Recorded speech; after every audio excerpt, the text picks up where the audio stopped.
Welcome, sir. Okay.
Savalia sir, Yes, sir. you can introduce the speaker and Okay, we can initiate now. You are introducing, no?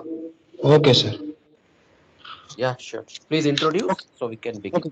Good morning and welcome all the participants in this AICT IST refresher program, day 3, session 2. Our today's expert is Rajendra Solanki, sir. I would like to welcome our today's expert, Rajendra Solanki, sir, on behalf of Computer Department, AV Parekh Technical Institute, Rajkot. Welcome, Rajendra, sir, in this session. Uh, Uh, as such, Rajendra sir is pursuing his PhD in app capabilities and descriptions on Android APIs at IIT Jammu. He is a scientific officer with Indian Institute of Technology Jammu J&K, and we will have I suppose that we'll have a very interesting session, interesting information from you, and we will also take up a few practical aspects which probably the participants would be interested in and would like to pursue at the end of this training. Uh, uh, Rajendra sir, the floor is yours. Please go ahead and make the session a wonderful one for all of us to keep following you. Thank you. Thank you, Hiren sir. Thank you, Parvez sir. Uh, Thank you for the introduction. Let's get started. Today I'm going to talk about this topic, reconciling app capabilities from description to permissions and API calls. Uh,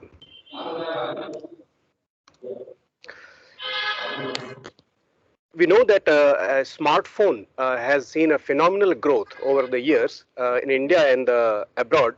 If you see the Gartner study report or IDC study report, it shows that uh, the number of smartphones which are shipped quarter by quarter, they are increasing, and they are increasing very rapid rate.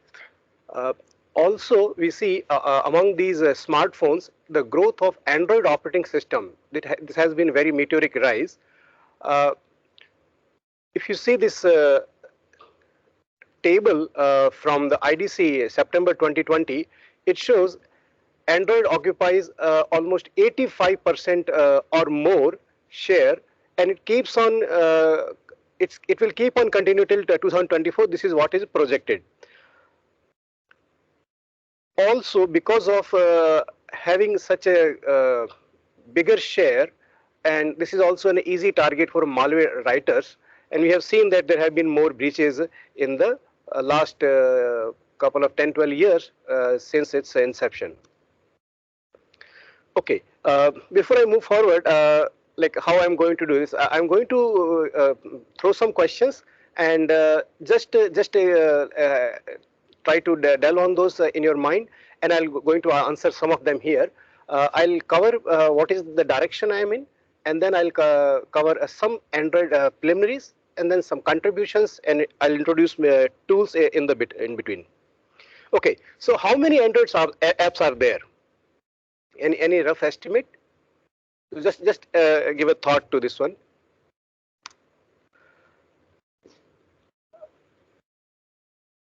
So this next shows from the statistic 2019 that the number of Android apps have continuously grown, and there were 3.6 million apps by the second quarter June 18.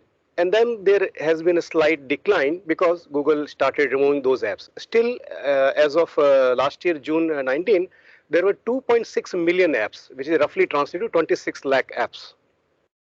So that is big. That big it is.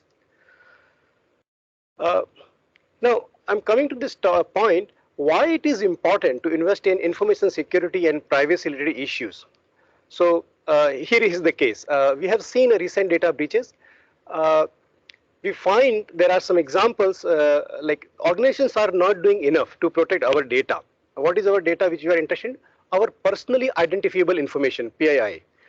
We see from the example of the Cambridge Analytica incident which happened, Pegasus spyware by NSO, that there are some organizations which are making some business sense out of the data which we generate as a user. And in the guidelines of global data protection regulation, this becomes even more interesting. You might have noticed a while back, many organizations were updating their privacy policy. So why is that case? Did they ask for more information than they actually need, even though they did not leak our PII? The case is, it turns out that they are being forced to be transparent about what they do collect and how they use our personal data. From these apps, I think there is one direction which we can go is, are privileged are apps overprivileged, and how do we kind of assess that they are overprivileged? They are taking more privilege than they need. Now, at the surface, they may or may not be malicious. We don't know. We need to do further analysis, but they can be deceptive. A short note on what is GDPR. So it's a very strong in Europe, Global Data Protection Regulation. It tells about the right to access, forgotten, but don't miss the point number 3 and 4. It should have knowledge or consent of the data subject, which is the user. It should have. You might see when you browse websites and it will ask you cookies. So let us say if you go and you try to open a website, acm.org. Right? So at the below you'll see this website uses cookies. Use necessary cookies only, or allow selected cookies, or allow all cookies. Now, why it is asking us? Because GDPR make them, it's enforcing them that you ask for this consent from the user that should you use cookies or not. it becomes more so important for apps. So there is one clause called purpose specification. Software should not be using anything other than its original intent without again telling the user that yes, it is going to use that thing. So in the wake of GDPR, this becomes more important. Now coming back to apps, it is well documented in the literature that malicious apps over-declare permissions in Android. Now, I use the word called permission. I don't know what is a permission. Okay, it may be the case. Many of us don't know what is the permission. Not all users can decide, or they may not judge that what is the permission which this app is interested in. I'll throw some examples on this. So when we see app, what do we see? We actually look at what app is saying and what app says, what it is going to do when it will execute. So there is a textual description which governs that. So here is an example of Instagram app. So we go to Play Store and you see this app is there. So app has got a title, a short description, and then you will see there is a textual description. Right? And this is what this is showing at the Play Store, that yeah, this is what it can do. A brief about this one, yeah, title, 30 characters, short description, and then there is a full description which tells what this app is capable of doing or what all it will do when it will run. After installation, there is one more description added, what's new. Now, potential new users, they are going to use this app description to learn what this app is how this app is going to help me, what are the feature, how I'm going to benefit, or whether it's going to cost me any money, are there any in-app purchases or not. Like me, most of the user, they trust what an app actually says, what it can do. It should not do anything more than that. So in a way, this application description is going to help me to make a decision, should I install this app or I should not install the app. Also, if I install this app, I'm aware of the risk, that what is the risk I'm taking when I'm installing this app. So since Google does not provide any formal execution specification of app, we use this application description, this text description, as a proxy for what is the advertised behavior or what is the behavior execution specification. Does Google use this description? Yes, they use this description to rate the content of the app.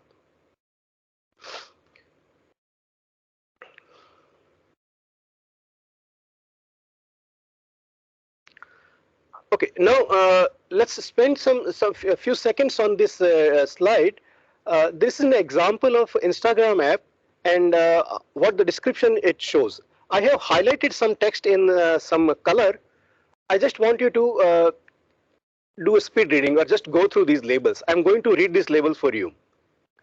So this is an app on Play Store. It has some textual description, and when I see this one, I see, okay, Instagram, family and friends, follow family and friends, discover accounts, yeah, maybe post photos and videos, edit with filters, combine multiple clips, share photos, feed, so maybe something like notification, go live, connect, feed, groups and friends. So these labels give me some idea what this app is going to do. Based on that, I have not mentioned more about the permission, but let us say, assume that permission is something about capability. What can be done, what can be done actually. So looking at this textual description and these labels, I can say, yeah, it's going to need camera. It might read and it will read and write the storage. It is going to access internet because it said go live, connect. Yeah, it is going to access my contacts also to know my friends and family maybe, or groups which I am connected to. Also, it may need audio permission, audio capability to record a video. For a minute, assume that these are some of the capabilities which you can find out, and let's say this is a set M. Now, let's actually look at the app which is on the device. So this is a screenshot. I want you to spend a few seconds on these three slides, figure 5, 6 and 7, and just see what you notice. So this is figure 5, something about camera, contacts, location, microphone, phone. Oh, why? SMS, why? Storage, other app capabilities. Yeah, there is something about Bluetooth as well. So just spend few seconds on these 3 figures.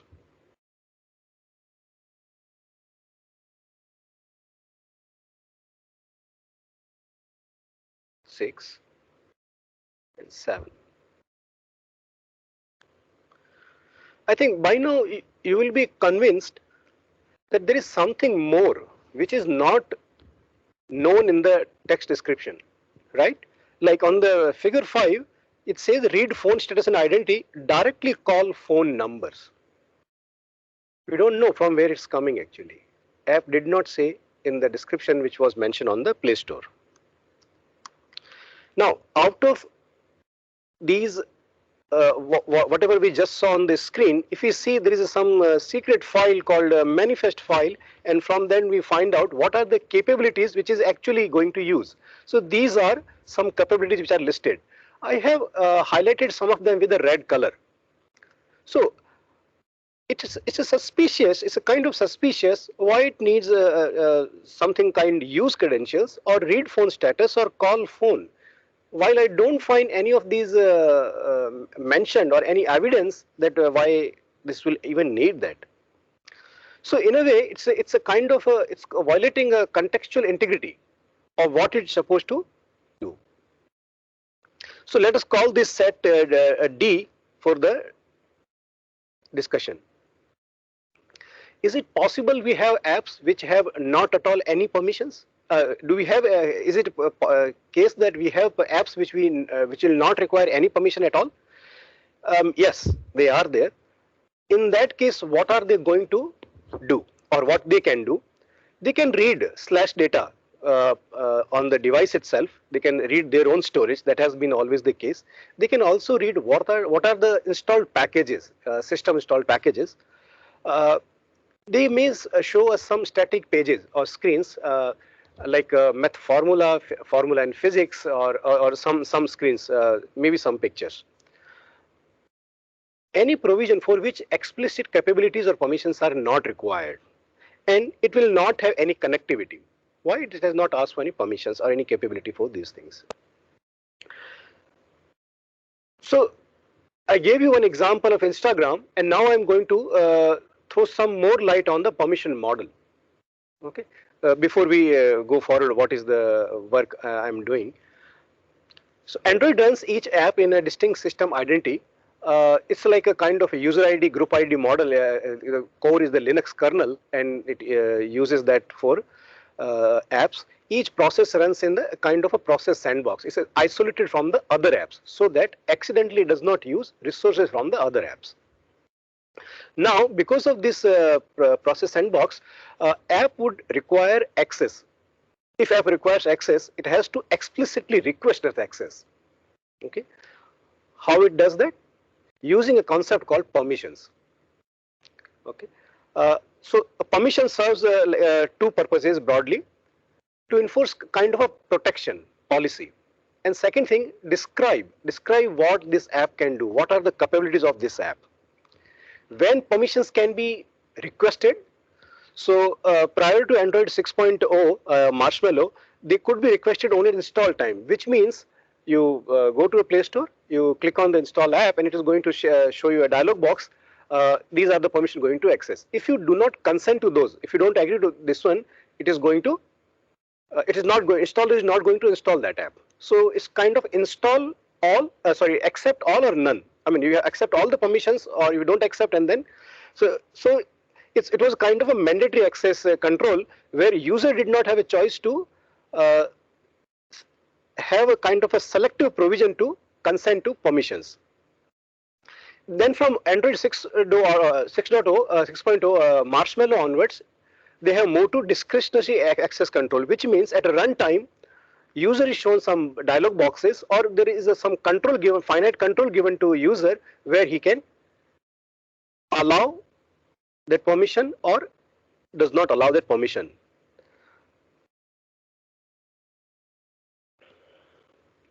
where these permissions are mentioned. So as I said, there is a secret file called manifest file where these permissions are mentioned. I'll show a snapshot of this one. So when we look at the device, this is the, let's say, example of the Chrome browser, and this is the kind of, it shows me that you have something for camera, location, and you on the right side you see there is a control for me to allow. Like in this case, location and storage is allowed. Camera, contact, and microphone is not allowed. This is how a manifest file will look like. It will have some, it's XML, it will have some tags for permission, users permissions, and in that the permission will be specified. Android permissions are generally prefixed as android.permission dot something. Let's say android.permission dot internet dot use credential dot read underscore contacts. So there are two interesting concepts. What is a permission group and what is a protection level? We just saw a screen, and here we saw that there is something called camera and then contact, location. So these are groups. Within that group, you will see more permissions. So when I showed you this one Instagram example, in case of a phone, we saw read phone status and identity and directly call phone number. These are the further permission within that group. Phone is a group. Okay. So these permissions are grouped by the resources. So what are the resources which app would need access to? So app can access for calendar. So we have a calendar app, which is a system app. App can also access to camera, sensors, or contacts, microphone, SMS, call, to call for phone or call log. So these are the resources which app may need, and they are grouped in a permission group. Now it's important to note that permissions are granted at a group level, not at the further below. There is no finer granularity below a group. So selectively, read contacts cannot be given or cannot be controlled by the user. In manifest, you will find two permissions. May find two permissions: read contact and write contact. But a user does not have control at that level. It can access. It can grant at the group level only. So how a protected access is required? So there is a concept of protection level. Permission can be normal, dangerous, signature or systems. Now this is associated what kind of risk it poses to user data. If app has some isolated app features like alarm, wallpaper, time zone, install shortcut and all those things, they are categorized as normal permissions. Interestingly, internet, Wi-Fi and Bluetooth related permissions are also categorized as normal, which kind of gets tricky at times. Then there are dangerous permissions which are associated with a high risk. Now, when we say high risk, it means using these permissions, app can access to private user data like phone, make a call, or a calendar. It can add an entry in the calendar. It can read from the calendar, like these things, or it can even send a SMS. Apart from these two, there are protection level as a signature or system. They are more important for the system and OEM side. So equipment manufacturer who make these devices, they use these permissions. Now, what a user has a finite control over. A user can allow or reject only dangerous permissions. So you might have noticed that on this Android device app, we cannot reject or we cannot disallow that app should not use internet permission. Now this permission model keeps on changing, so more and more permissions are added. Granularity point of view, more groups are added, and we keep on hearing that app is doing something which it should not do, like a social app asking for contacts, planner asking for calendar, and at the same time we also see that there are some interesting scenarios that are thrown to us. System alert window was one permission, and it was used with bind accept service to show an attack in the clock and dagger.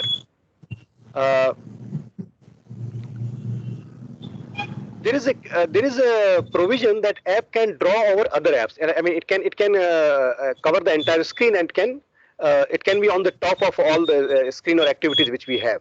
That is necessary. That is facilitated by system alert window. So using this permission and one more permission, point actually service, uh, app can a malicious app can introduce some clickjacking attacks. So in the initial release of Android 6.0, this was granted for all apps, and then it was quickly fixed by a patch, and now it needs to be explicitly requested. Some major changes which have happened across these recent Android releases from API level 23 or Android 6.0 Marshmallow onwards, now runtime permissions are introduced. In 7, one major change came that private directory can have restricted access only, so that we do not access the file metadata which belongs to the other directories. In 8.0, one interesting change happened that app is granted only those permission which it has explicitly requested. If app has not explicitly requested a permission, it's going to throw error in runtime, or it's like a behavior is undefined. In 9.0, to protect users' privacy regarding audio and video, if an app is in the background, it cannot access camera and microphone.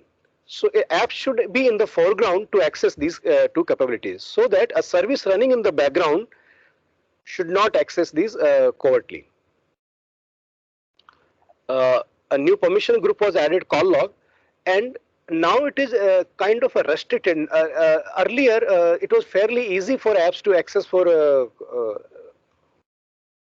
phone, or there was no access to the call log. So they have kind of made more restrictive.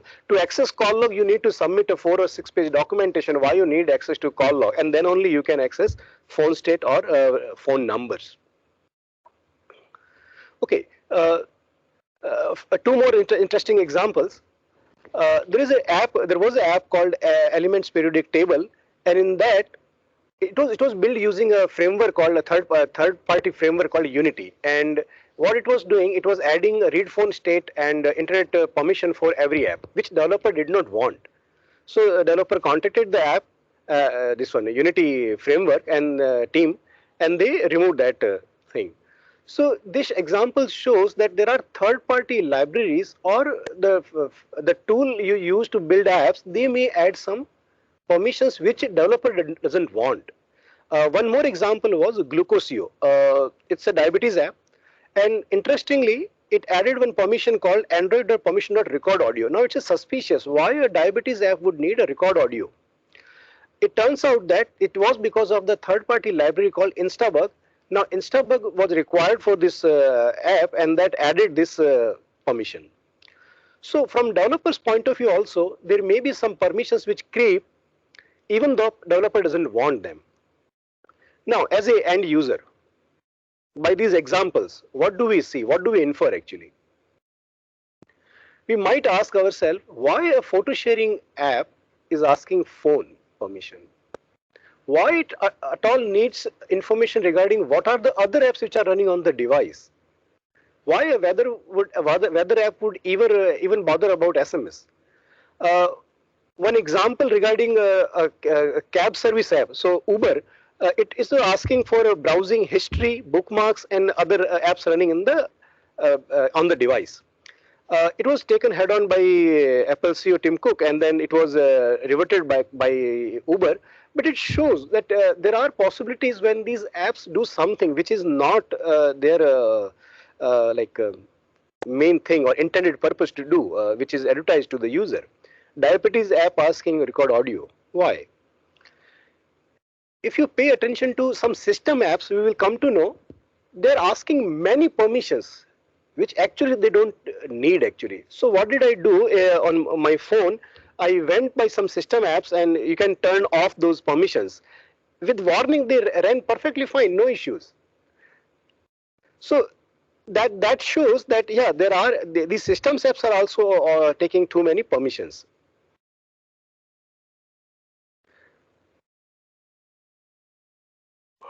So when we see these examples, we might think that what else app they can be doing, when it did not say that this is going to use those capabilities. There are best practices, there are guidelines from the Google-led alliance that what you should do. So let me read out some of them. Only use the permissions necessary for your app to work. Pay attention to permissions required by the libraries. Be transparent. Make system accessibility. So despite all these guidelines, despite these best practices, we saw some examples.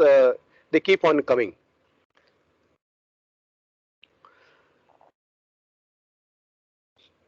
So what the discussion so far shows, it shows that this is a real this is a real threat, that there are apps which are asking more permissions which they actually than they actually need. Uh, there have been some seminal contribution in the literature, so I'll just glance through these. I'm not going to go in very detail. There was a effort by Felt et al. Stowaway project. They used the API fuzzing and they created this tool, Stowaway. It ran till Android 2.2 and now it's obsolete. There was another effort from Kathy et al. P-Scout. So this tool used reachability analysis using Suite framework, and then it gave permissions. The permissions were over approximated, and there were too many, more than the required. And then it ran till 4.2 onwards. It's not maintained. Gorla et al. Using their Shabada implementation, checking app behavior. So what they did, they categorized these apps in 32 clusters. Why 32? Because there are 32 categories of apps. And they found outlier, that what are the like permissions which are they are not inferred from the representational words or the labels which are there in the text. One more work by Baker et al., A-Explorer. It used Watson libraries, and so they have given a API call to permission mapping till version 7.1. This is what is the latest available. This is one more work by Rahul et al. They use some NLP techniques, and they try to show that whether a sentence is exhibiting a permission, or whether the sentence is a permission sentence. They focused on 3 permissions. So if we delve into these details, I have not mentioned all the papers which I gone through, or all the work which has been there in the literature, but at a very high level, what we see, if a user is informed that what a permission is going to do, then user is likely to deny certain permissions.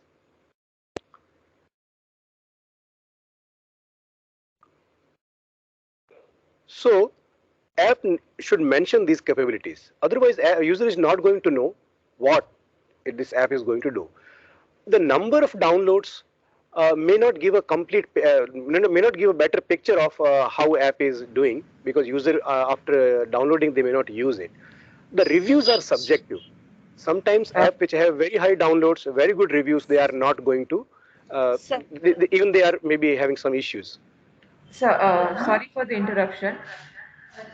There is a question from FDP 41. That is, please give the difference of Android and iOS with reference to security. Okay, so my work is primarily around the Android application security. I have not delved into the iOS ecosystem, but I'll try to take this question. To me, the Android system is a very fragmented one, which means there are too many developers, and anyone can submit app. There is a developer fee, $25. You can submit. You can host your apps. And apps, I think apps do not go a kind of a rigorous vetting or manual vetting. In case of Android, I would say it's a fairly easy. Within a few days or very soon enough, you can host your app. You can make your app live. This is not true in the case of Apple ecosystem or iOS apps. They go through more rigorous vetting, and I mean it takes longer to even release your app on the Apple store. Since it is controlled, so the kind of apps which make it to the final Play Store, they are like better checked in case of Apple ecosystem compared to Android ecosystem. Uh, in case of Android, the permission model is fairly now known. I mean, we know how permissions work. Uh, I do not have that much idea about the Apple permission model, how it works. Uh, I will not be able to comment much on the permission model as what is the in case of Apple iOS. It can be looked up. Uh, one more aspect which I can mention is in case of uh, Android, we think that ecosystem is free, and in case of Apple, we perceive that ecosystem is a paid kind of thing. But now I come to know, now I think that in a way Android ecosystem is not free. So can you visualize when a developer hosts an app, he's submitting a developer fee, he's paying.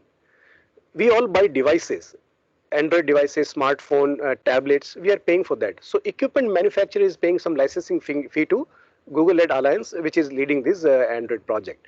So this ecosystem is not free, as it sounds like it's open source, yeah, all those things, but it's not free.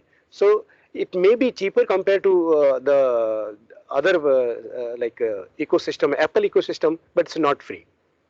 I think I have tried to answer this briefly, but since I am not I have not delved into the Apple side, so I would not be able to make more comment about the permission model of the iOS.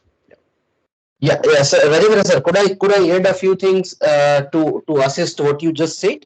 See, Please, sir. in case of iOS, in case of App Store, uh, Apple App Store itself monitors the store on its own. There are no alternative stores, right? It doesn't recognize anything as an alternative market. No third party In case of markets. Android, there are opportunities, there are options. You have local markets, you have manufacturer device markets, Yes. you have Google Play, your Play Store. So the Android open source project AOSP, which is primarily developed by Google and also let us say maintained and even edited by Google. Nobody else does that. You can have a look at the code, but otherwise the AOSP, that is Google, only modifies the code. Now, along with this, there is another issue. Say you pay a lifetime $25 to have a Google Play account, right? As a developer, you just need that money. Whereas in case of the Apple ecosystem, you need to pay 99 USD every year Right. to calibrate yourself. So you need to reinvest every year for a normal developer account. And if you own a company account, it's a $200 for a within company ecosystem. If you are developing apps only for usage within the company, right? You have already mentioned that there is a rigorous process of manual vetting by Apple. So say if I just want to register a developer account in Apple, it at least takes me around 25 days to be a developer. I mean, they would want to review everything and then give you a developer account. Additionally, if I develop an app, even then I need to give them enough time for a manual vetting.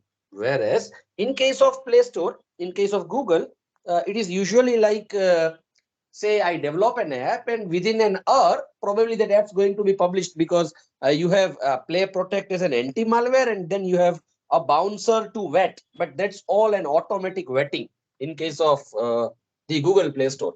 So more or less, I have added to the differences that are usually, I mean, between Apple and Google. But the issue with the Google apps is there is no centralized control because they tend to say that probably the project is free for all. But as Rajendra already suggested, it's not that way. But the control itself is fragmented. So I mean, we very well see in the even advertisements that Apple does for its iOS devices, right? What they concentrate more on is security, and specifically they care more about the privacy, right? And therefore we see behemoth such as Facebook or probably Instagram do not like. I mean, there have been recent instances where such behemoths have not liked the way Apple tries to control the ecosystem for the iOS devices. Right? That's a problem because they feel they are not able to leverage the social information, which probably is a big business data. Right? I hope we have been able to give pointers to what if the participant 41 has been trying to say, and this is just a food for thought at our end. There may be other options to look at. Right? Please continue. Yeah, thank you, sir. Thank you, sir, for sharing these sites. So, as sir mentioned, in case of Apple, it's only single vendor, single manufacturer. In case of Android, there are other stores as well. Like you can go for Amazon store, you can go for Samsung store. If there are have their own device, HTC stores, manufacturing specific stores. Yeah. So, coming back to the discussion, so what we feel is the complete app description. It's a better. It's a better. It can describe better what app is capable of doing rather than downloads or reviews, which are subjective. So what we are doing, we are trying to find a correspondence between textual description which of app and what is inside the APK binary, what is in the app binary.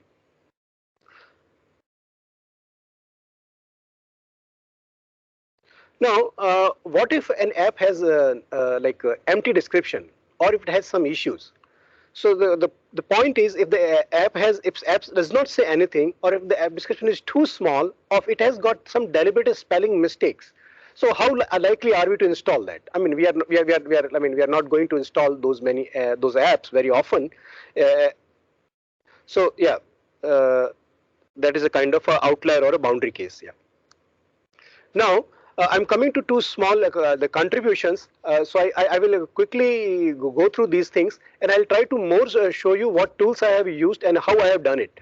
Uh, Now, in this first contribution, the mapper, what we do, we download these description from the Play Store. I'll show you how, and we get this description.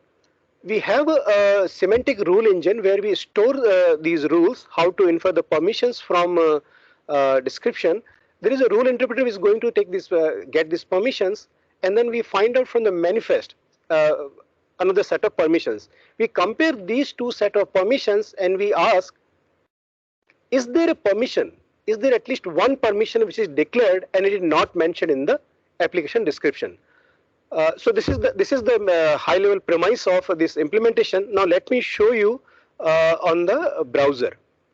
So let's take the example of Instagram. I go to Play Store, and this is a URL has a common prefix, play.google.com/store/apps/details?ID equal to, followed by there is something called package name. So app has got a package name, com.instagram.android. So when you see this app on the browser, you will notice title, short description, and there is a application description. Now how to read this one? So I have automated how to read this programmatically. On this browser, Chrome browser, I am pressing Control Shift I, or there is something to inspect element. So every browser will have some options like that. Now what do? I click on this one and then I hover somewhere, and then I'll see, yeah, there is something which I can have access to on this data which exists on the Play Store. Again, I'm clicking on this inspect element, and if I click on Instagram text, I can see, yes, there is a respective hfob class is there. If I click again on inspect element, and I can find the short description, and I'm going to again click on description, which is of more interest, inspect element, and here, and I find out there is some JS name, this div tag called as SNGBD, and using this we can find out, we can actually go and get this text, right? Now what we need to do through scripts or program or whatever automation, let's say we have to do this analysis over a large number of apps. So I have used Python scripts, and what we can do, we can use Chrome driver to launch this URL. Okay, and then we use Phantom.js library, HTML text library. Those using those libraries, we can read this description in an automated fashion. Also, we have our crafted rules through which we can create a set of permissions which are likely to be required by this app. And then the other set was permissions which we get from the manifest. Now that's a fairly simple one. We download the APK. Now how do we get the APK? So getting the APK from the Google Play Store is tricky. So what we do, we go to one of the very popular marketplace called APK Pure, and from here you can get this one. So again, this is also was programmed. What we do, we open this URL. If you see at the bottom, you will see something called some prefix and followed by a package name, com-instagram.android. So again, yeah, there is a way. If you click here, we can get this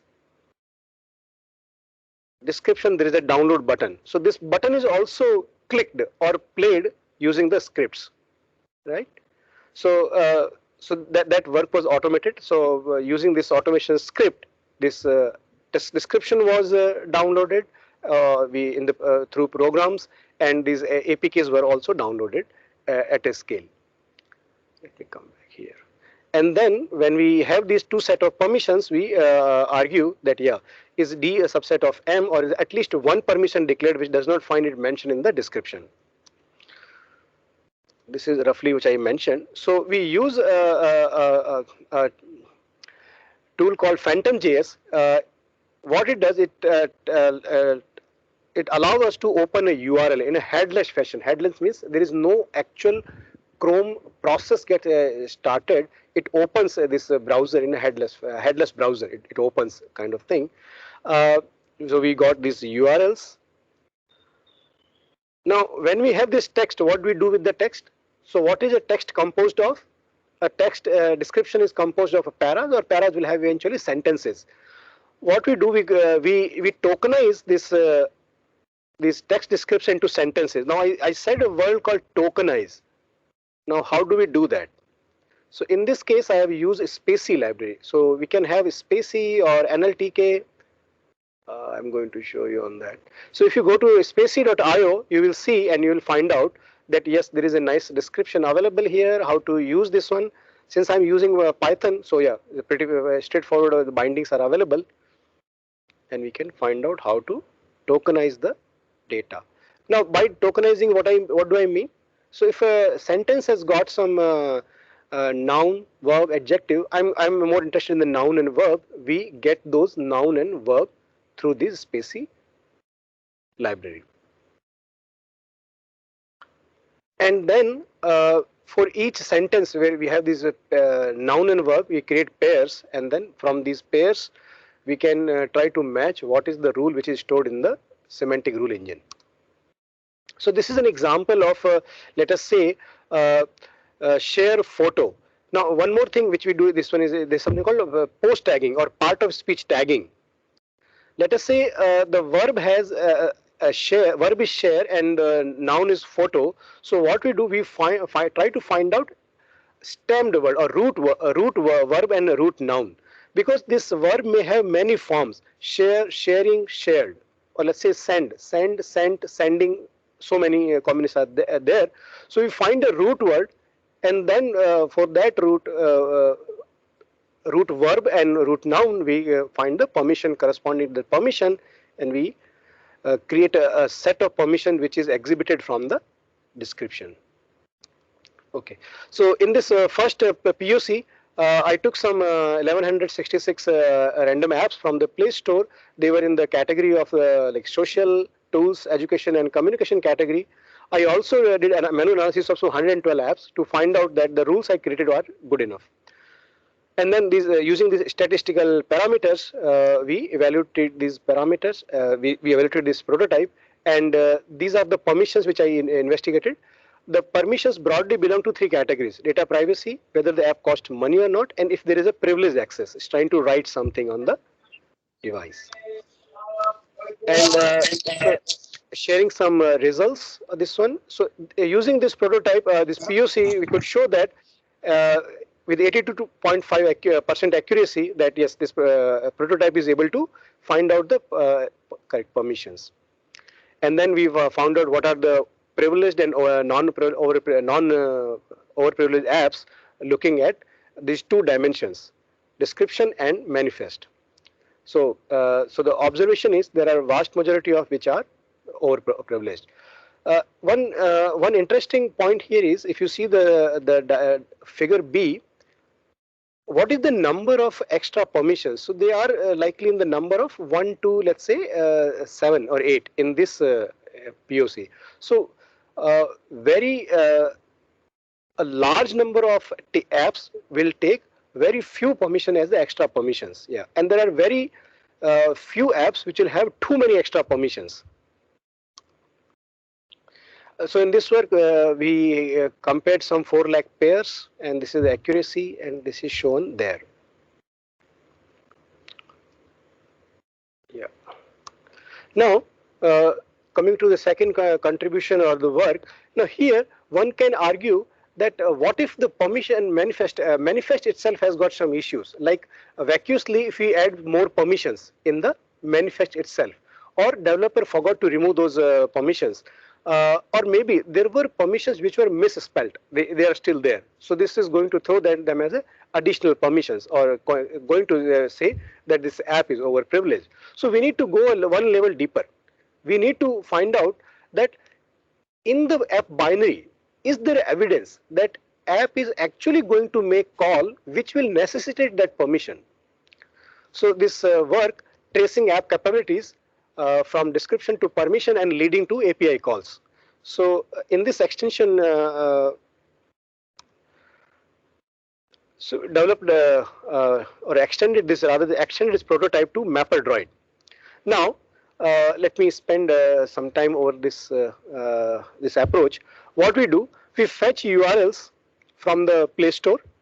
We prepare a list of those URLs. Again, we are going to get description for the URLs. And from rule engine, we added more rules. A rule engine, we are going to get a set of permissions. So now I call that there is a set T, which is set of permissions from which we get from the description.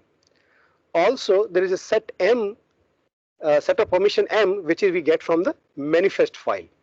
Now, what we do, we instrument this binary, app binary, and using a tool called AndroGuard, we find out what are the API calls in this app binary are there, and corresponding to that, what are the permission it will need. For that, we use the state-of-the-art prototype A-Explorer, which I just mentioned by Baker et al.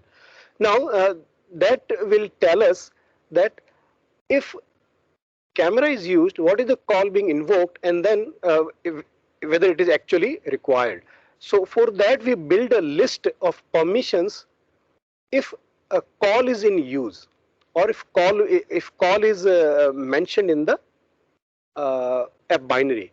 From this, we find out another set of permissions C, a set of C, and now we argue on these three sets, T, C, and M. So a set of permission from application description, a set of permission from the manifest, and a set of permissions from API calls. I'll go through the truth table here. So again, some more permissions we analyze. Now, here the difference is, in case of the previous prototype, we were only talking about M and T, permissions from the manifest and from description. Here we added one more dimension, permission found from API call. Okay, and based on that, we calculate these statistical parameters. We define these parameters, and then we report that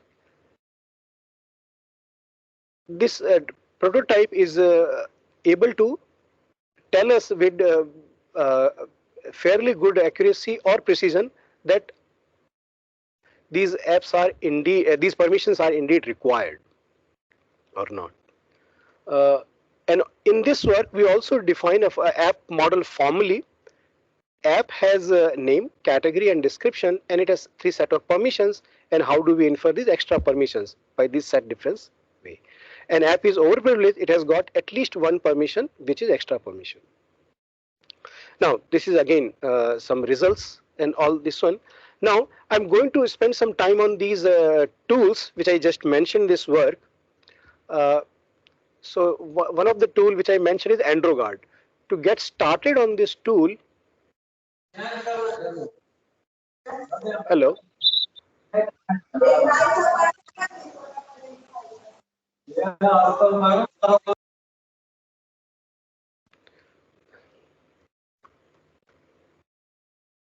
Yes, sir. Please continue. Maybe some mic inadvertently it probably got on, so probably muted them now.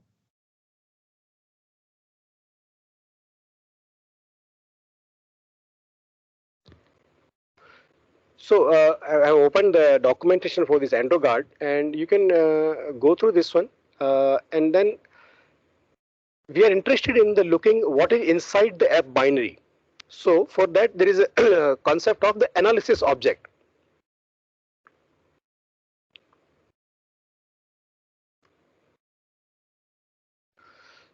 So there is a help available regarding getting started and cross-referencing, basic blocks. So you will see there is a command called AndroGuard analyze, and then there is a name of the APK. There are many options which you can use to get the information from this binary. Basically, what it is going to do, it's going to get all the classes in the APK, methods in the APK, and then try to find out whether those are cross-reference or not. Similarly, for a lot of other analysis, there are some functions which we can use to find out what more about the app. We can also construct a graph of the calls which are there. So I would encourage you, you can spend some time on maybe when you get an opportunity, and it's a fairly simple documentation available, and sample Python code is also given. In this case, the Python becomes very handy. It's very easy to use, and you can build very rapid prototypes. Spacey, as I mentioned already, Spacey.io, you can go there and you can find out these apps, these bindings which are already available regarding, let's say, post tagging. So it uses again a kind of a core corpus. You can also use NLTK. Okay, but using NLTK is bit tricky, and there is a lot of dependency which comes with the NLTK. But yeah, you can also use NLTK, and it also has a nice documentation and bindings are available for Python. APK tool. APK tool is another interesting tool you can use to do a kind of reverse engineering and find out what more about the app. So let me show you this one I have installed here. So let's say I have apps, and for them I have downloaded APK binaries, and let's say one of the recent one was this Arogya Setu app. So how to invoke this tool? Use APK tool. If you just press enter, you will see a lot of options. What I'm going to do, I'm going to decompress it or disassemble it.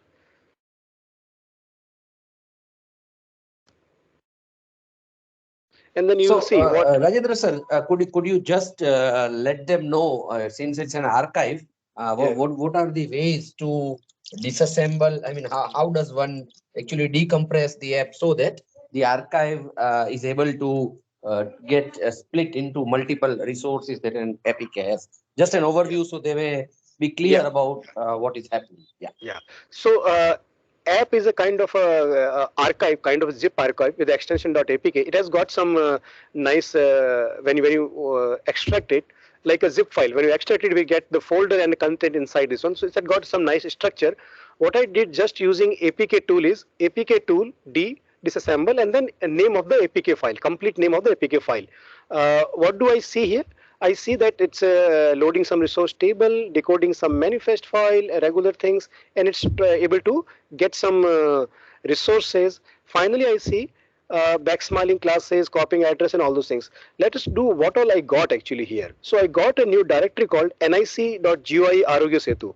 I can go inside this one, and again I see what all is there. So I see a manifest file. I see a directory called res for resources, Smali, assets, Kotlin, unknown, original, and then APK2 YML. So it has got some structure, and you will see some resources. So I'll mention about some of them. The one very important file is a manifest file. So you will see the name is Android manifest.xml, and this is just open for your view. Yeah. You will see this is XML, so you will see some tags, uses, permission, and permission. So they will tell what permission is being declared by this app. For example, android.permission.internet, right? And you can see here there is a package name here, and then platform minimum and maximum version there. You can find more information about this app. App has got a few components like activity. So activity is all the screens which we see. So you'll see some XML tag is describes some XML, and one of the activity will be a main activity. I'm highlighting this one, android.intent.action.main. Okay, so this is one of the main activity which will be launched. Then you will see some tags for service. So these are the services running in the background, or which is going to use like Bluetooth scanning service. Okay, this is an event. Also, there will be some now in this I don't see that there will be some information related to intent. Yeah, it's there, Firebase messaging event. Yeah, and then some information regarding broadcast receiver and content resolver. So you will find some database or these receivers. So this is the roughly a structure of the app, right? Yeah, you'll see more receivers, more intent filters. Yeah. So this is one file, Android XML. You can find out about this particular app. On this like note, I would like to mention there is something called platform manifest as well.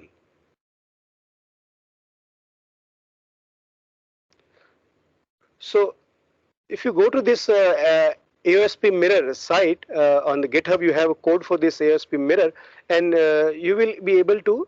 I have given the link in the presentation. You will be able to find this platform manifest. It's like a kind of a holy grail or Bible of all the permissions, all the information which exists across all the manifest. So it's again XML, and it has got it listed out what all options which can be there in the. So this is also a nice, interesting project. If someone can, you can do that.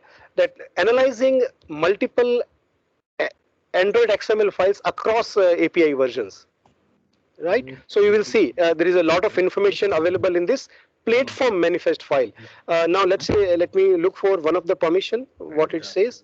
So if I search for internet, yeah, so it is mentioned there, android.permission.internet, and then it has mentioned what is the protection level, what are the description label, etc.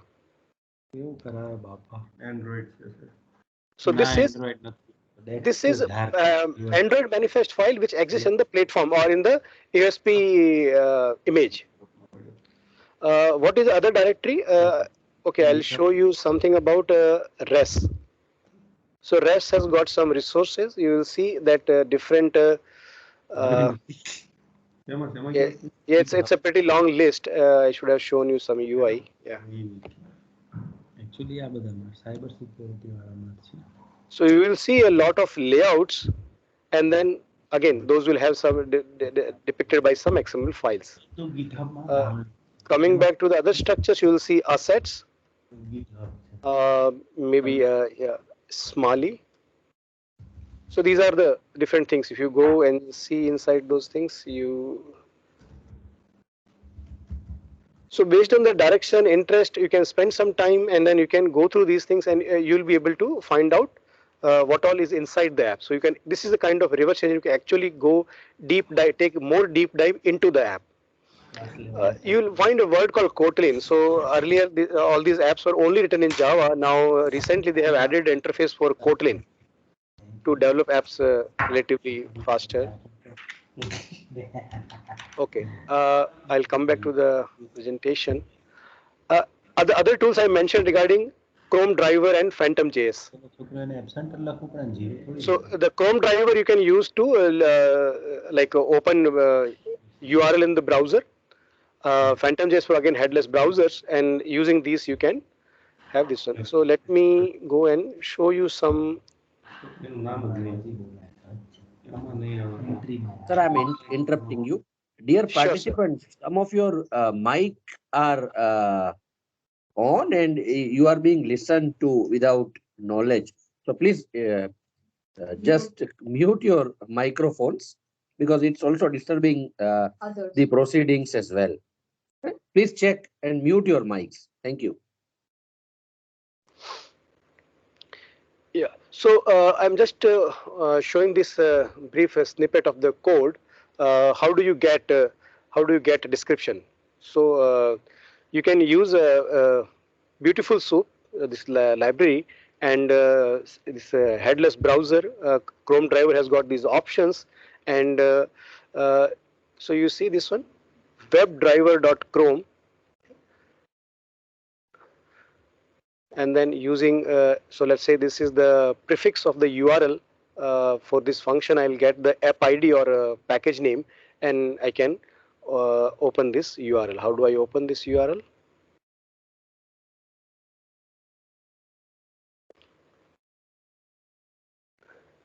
So using, so I pass this get URL to soup, beautiful soup, and then I get multiple elements, and then I try to find some of the elements which I interested in. You remember I showed you SNGEBD. So those one of those is the tag which I am after, and then we can get more information here. So I mean I'm going to skip the other code. So this I wanted to show you using these two, Chrome driver and Phantom JS. You can get this description programmatically.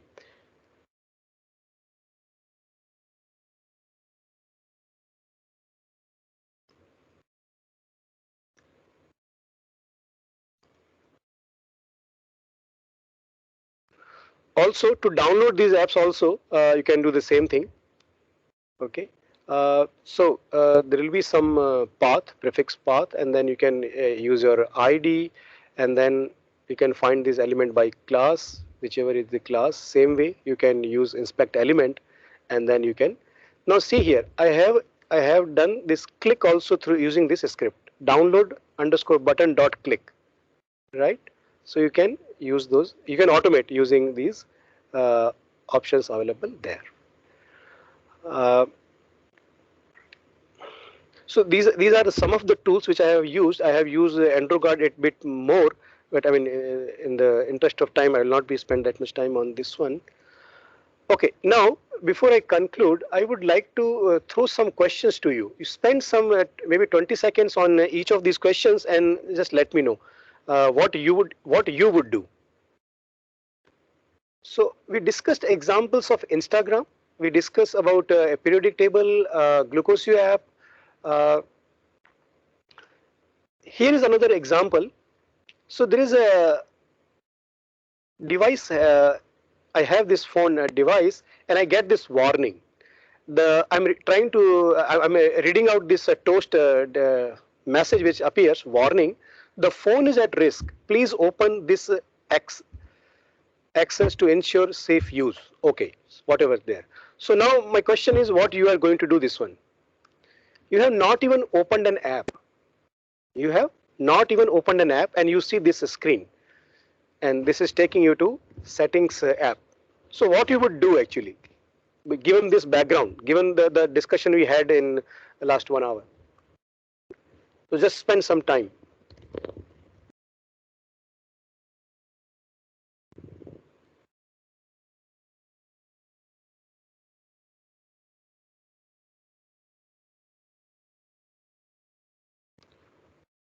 So a threat can come when we use the app. Threat can come when we don't see even the app. there may be some Trojan, there may be some backdoors which can cause some issues. So in this case, what is the likely case? Are you going to say okay? Are you going to stop it, block it, what? Sir, Yeah, please. there are some answers in the chat box, like FTP 13 says will restart it, and FTP 41 says power off immediately first. Okay. Okay. Why so? So you got the intent, no? You got the intention, right? So you are smart people. You got to know what to do, because uh, what may happen, you might see a message which seems to like coming from the system, or you find this very appealing to do it actually, right? Okay, I'm going to pose the next question. So, which means you assessed, somehow you are smart, you know, you work in the Android security space, and you are able to figure out that you are not going to fall in this trap. Now, let us say you click OK. Let's assume you click OK. Okay. And after that, you see another this activity screen where some kind of a zip file or this kind of screen is shown to you, and it says find system security service and grant usage access permission. So again, my question is same. What would you do?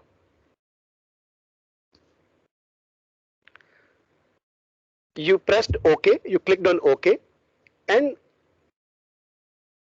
what you see the next screen is this. It's showing some one activity, and this activity has a message which reads out: find system security service and grant usage access permission. So what would you do? Just spend some time on this.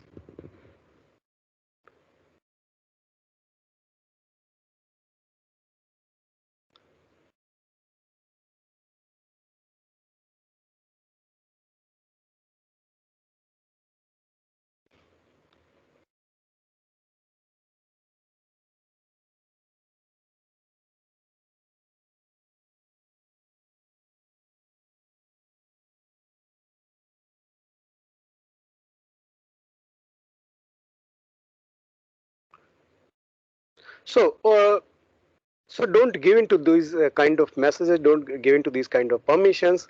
When you find something that something is not usual, it's unusual, and then you need to you can report it. You should report it, and then at least don't give into these kind of very enticing or alluring messages, and then you just simply go and give the permissions. What it is going to do, it's going to compromise the accessibility service on the device using this limp door Trojan. One more question. So there is an app. All these are real examples actually, which were there in the live production. I mean, in the on the users' handsets. So there is an app. App shows one activity, and let me read out few lines. App says, install our application in order to listen to your voice messages. Follow these steps to install the application, and then there is a link, download voice app. Below that there is a description which says steps. Download the application file using this link, and then when the device says you receive install block, then click on settings, enable all those things, do all those things which system has told not to do, system or design not to do, and you do all those things, and then that's it. You can now open. So yeah. So my question is again the same. What would you do? What would you not do? Or what would you do? Yeah.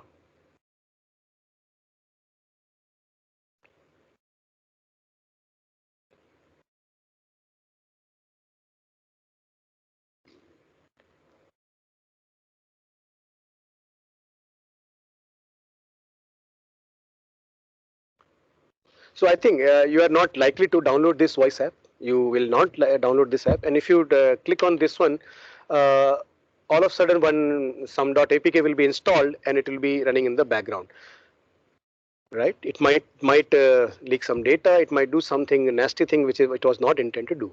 So I will conclude this talk with few simple guidelines that always pay attention to the permissions. Always pay attention to permissions. even though governments or agencies or these the Android ecosystem has tried to some measures by which few things which were happening earlier, like pesky calls and unsolicited messages, they're not completely gone. They're not completely gone yet. That threat is real, still there. Know when you are installing app, why are you installing this app?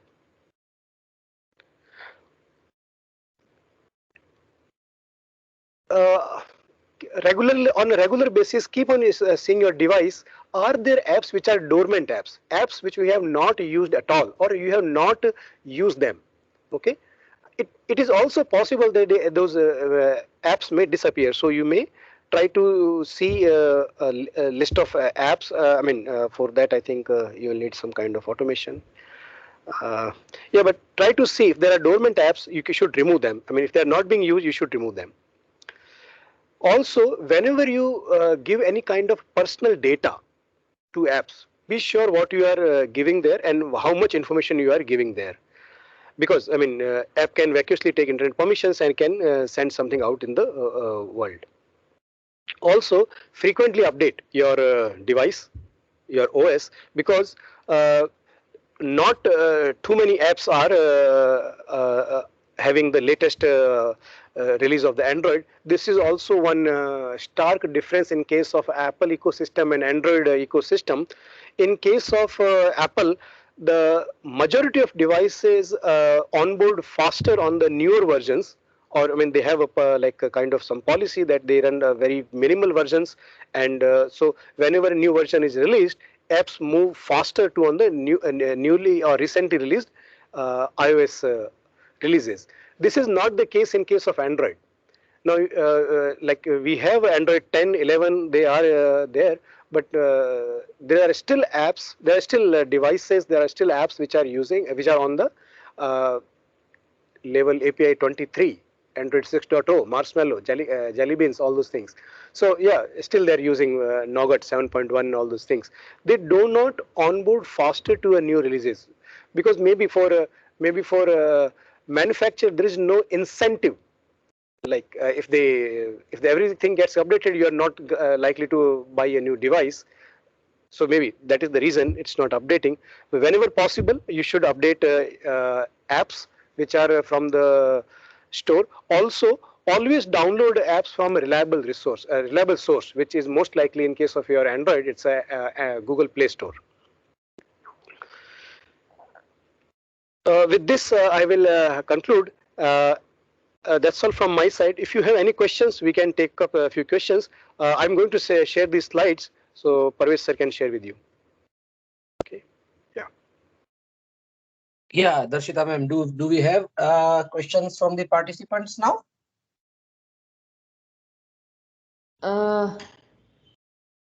Yes, there are some questions in the chat box.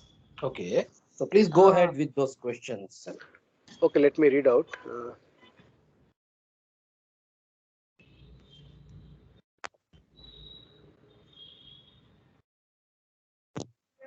Okay, so one question is FTP41. If any app downloaded, okay, let's say we downloaded an app and uninstalled, we removed that. Is there any probability that the server of the app will leak our data by any way? Okay, so let us say you install an app.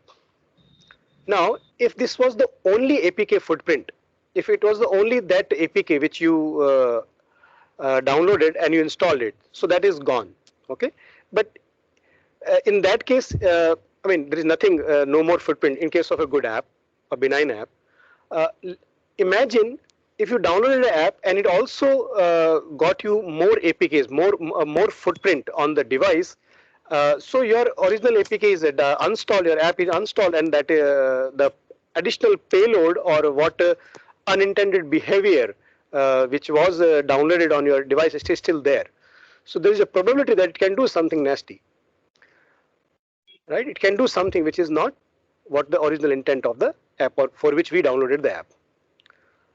For curiosity, another question is for curiosity or to check the facilities. Normally, we download apps first and uninstall.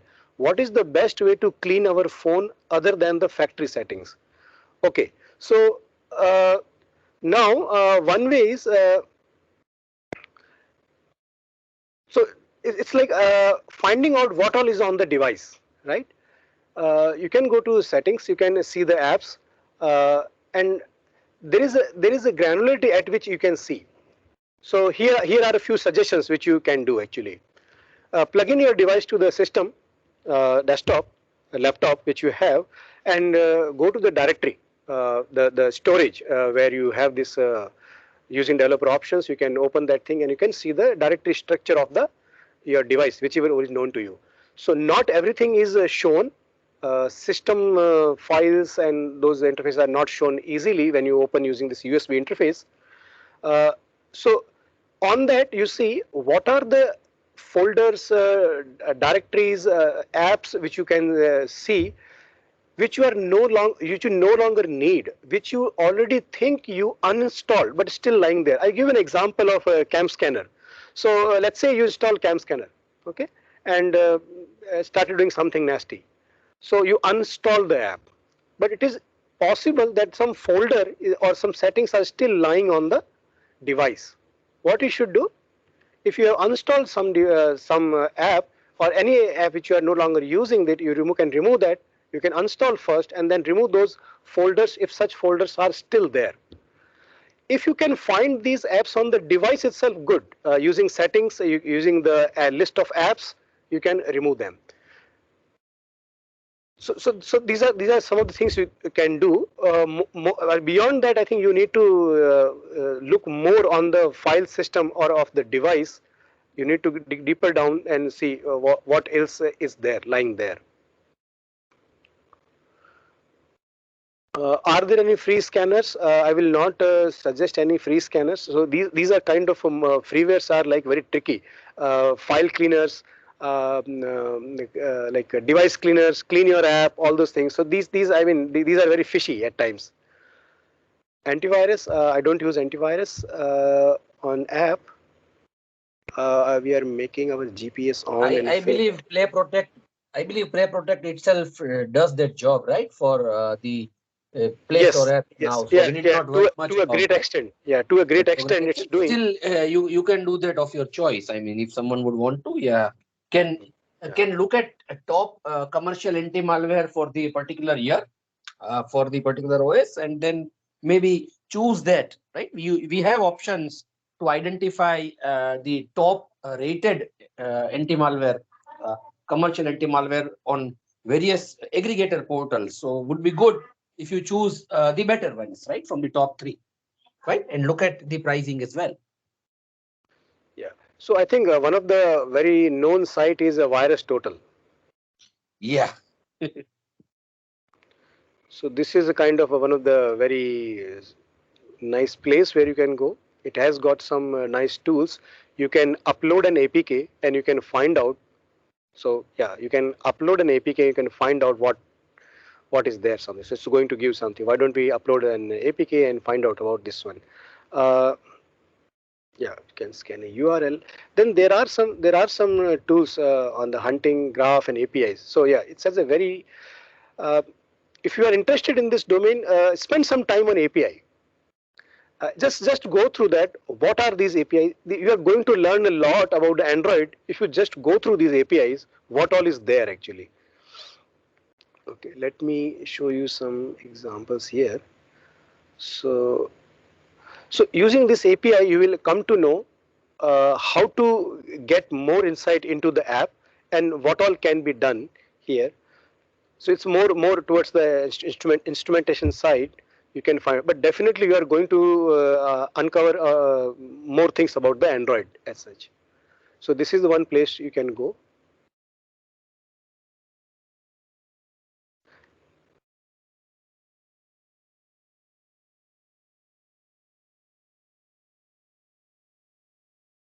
Okay, now I think I'll take one more question here. If you are making our GPS on and if you get any call at that time, GPS will show our location or all this can happen. Okay, now this depends on the behavior of the GPS app. Like, so we have a GPS app, which may be a vanilla app which we have from the Play Store, or we may have downloaded a another GPS app. So it depends on what is the setting is available to the user. If the call is coming, and then what other channels are open. So that is again dependent on the implementation of these apps. I'll share you one example. Uh, how many of you have seen we are taking this some video conferencing? Let's say you are taking this a talk discussion on the, let's say, Zoom or Meets or whichever app, my Teams app, and you are using your mobile data, right? At the same time, you get a call. So what happens? If you are on 2G, if you are on 2G network, you are using the mobile data to access internet, and at the same time you get a call. So what is going to happen? Your data connection is going to be blocked, suspended, and your call, if you are taking the call, it will, even if you are not taking the call, your that will be there, and your data connection will be lost. This is not the case in case of the 4G.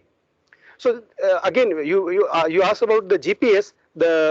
The GPS examples. I mean, this is like I've not tried this in person, but I think this will depend on the implementation of the GPS app. Right? I hope I have tried to answer this question. Yeah. Sir, that's all from my side. Yes, so thank you, Rajendra sir. If I did not mention, you are working on the position of scientific officer at Indian Institute of Technology, Jammu. If I forgot to mention that, due credit for that, and apologies if not mentioned. No, sir, you already mentioned it. It Yeah, was no, yeah. So and today's session, more or less, I mean, we are very happy that you shared the insight. You shared a very simple insight about the text description in the application. So sometimes I feel more simpler the better. You showed us a lot of practical aspects during the session that you have taken. I believe this would be really useful for participants to explore things. Since this is not a workshop, we cannot do a kind of an hands-on for everything, but still you manage this session in a way, in a kind of a mix-up of some theory, some contribution from your work, and some real-world examples to satisfy the knowledge thirst of all of us. So I believe your session itself was a motivation for a lot of people among us, for a lot of faculty members among us to begin the exploration. And since in the end you have mentioned VirusTotal, so people have a lot of options to actually start exploring. Uh, yeah. Before one begins any programmatic journey, it's essential that we go to the GUIs, and see what are the available commercial aspects that Google has linked with VirusTotal. And additionally, there are a lot of research components in form of practical reports, in form of graphs, in form of ICC, which can be explored. And this is not just limited to an Android app. It's anything that you Any give it to ecosystem. them, they would surely do that with 66 commercial anti-malware. So Rajendra sir, on behalf of the organizing committee of the Mobile Security, Cloud Computing Security Challenges, Trends and Future Directions, I thank you for sparing your valuable time with us and guiding us towards a simple concept of only permissions and relating them with the descriptions, which is probably a major part of your PhD thesis as well. If the participants have any specific query to make, or if we would like to know more, we would definitely email you and request Sure. your attention towards that. So thank you Sure. again for joining us, and we keep in touch with you in the near future if we are organizing a full-fledged workshop, which probably has a lot of practical exposure to the participants in the coming time. Sir, thank you. Thank you, sir, for the opportunity. Thank you. I'll share the deck after the this one. Yeah, sure. Thank you. Thank you. Shivangi ma'am, shall we end the session, and the next session please declare about the Okay. final session now. Yeah. Okay, so probably this is the end of the second session of the day. Our third session will start sharp at 2 p.m. So all the participants are requested to join on the time. That session is from Professor Dr. Atul Gosai sir. So have a good day. Have a great lunch. We'll meet again at 2 p.m. in the third session.